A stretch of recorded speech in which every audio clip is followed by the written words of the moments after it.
mouse and Windows, and entrepreneurs coming in and taking this technology and going out and creating companies. So large companies are always innovating. They just don't have a great way of doing anything with it because they're so large and cumbersome. So it's almost like you're sort of developing the talent that you have in an organization already, and as these people are kind of rising through the ranks, they're bringing in some fresh ideas, some new concepts, and it kind of creates the next generation of business leaders, I would think. Is that kind of what this will result in? Yeah, it definitely influences how your internal teams think about ideas. But the reality is, in large companies, there's almost more ideas and opportunities than they really have bandwidth for, and it's very hard for them to have that startup mentality. If you're a 10,000 person company, startup mentality doesn't come easily. So you have really smart teams inventing new things every day, but they also like their day jobs at these corporations and aren't going to leave their company to take the risk of being an entrepreneur. Yeah, for somebody who was trying to launch a startup, KP, is it easier to get loans and business loans and cash infusions, maybe for somebody who's thinking about a startup in the new year? That's the ongoing question. We focus mostly on technology. So, technology, we always say that if you're solving a real problem and a real challenge in the marketplace and are going to do something interesting, there's always plenty of people willing to back big ideas the next big idea.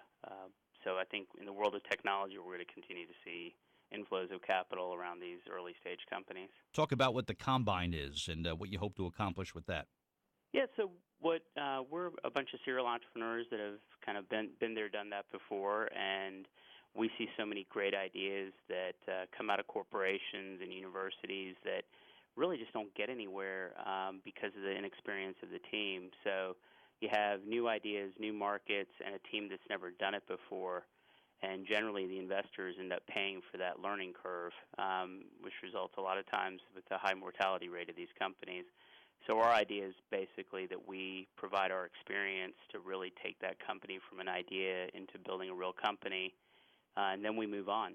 So we're interim. We're not there forever, but really just to kind of be a catalyst to get the venture off the ground and use our experience and more often our network, because when you're experienced, you tend to know the right people and make the right phone calls.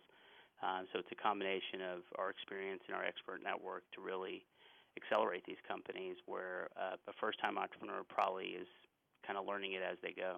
Is there some kind of team approach to this, KP, where it's maybe groups of individuals that are kind of the next generation of great entrepreneurs in our country? Yeah, I mean, I think for us, we're working with, I would say, some of the brightest and the best in these large companies that really just, opportunity-wise are not going to take those risks, so they partner with us.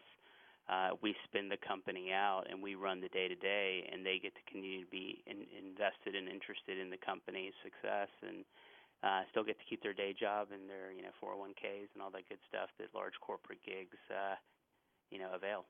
January 20th, we're going to have a businessman sitting in the White House. Is that good for business going forward? Is the business community excited about having Donald Trump as president, a business icon that he is? I think everything is TBD. As business people, we're skeptical of anything, right? So we'll always weigh to the optimistic view. That's just, as entrepreneurs, we're always optimistic about the future in life and what we can do, regardless of our environment around us. So we will, in 2008, we were all optimistic, and Post.com, the entrepreneurs, we just have this unwavering optimism. So we try not to get swayed by a lot of the noise in our Facebook feed. Gotcha. And where can someone go to get some more information about the Combine and what the concept is on that? Yeah, we're on the web, www.thecombine.co.co, so it's .co. They can subscribe to our newsletters, get more information about our work, our team more specifically. We have a rock star team that makes this stuff happen. I like that, man. KP Reddy, co-founder and partner of the Combine. Thanks for your time this morning. Happy New Year, and great things for you in 2017, all right? All right, thank you. All right, thanks a lot. KP Reddy, my guest on the Jersey Center.